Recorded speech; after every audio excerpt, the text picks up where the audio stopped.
पियाज अदा किछि रसुण किछि जीरा गोटा धनिया तेजपत्र किछि धनिया पत्र से किछि गोटा मसला दीटा कंचा लंका को भल भाव में गोटे पेस्ट बनईदेवा। कड़े में किसी तेल गरम करवा से अल्प किसी पियाज ताको भाजीदेवा। देखो पियाज भल भाव ब्राउन कलर हो आसानी प्रथम बाटिक रखि जो मसला ताको आड कर भल भाव में कषिदेवा।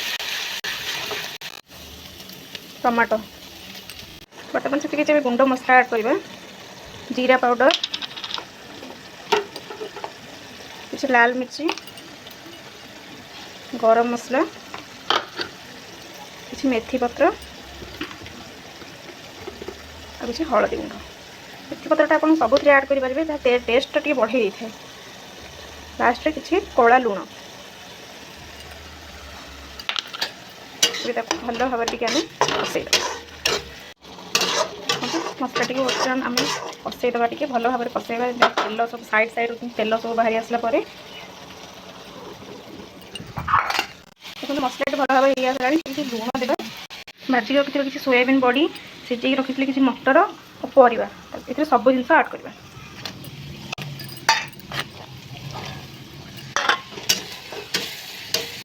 प्रथम परिवा को देवा और जो पानीटा बाहरी थाए रखी पछे अल्प अल्प करके पानी को आड करवा। सर किसी डालचीनी गुंड और कटा धनिया पत्र को ऐड करी गरमा गरम सर्व करिए।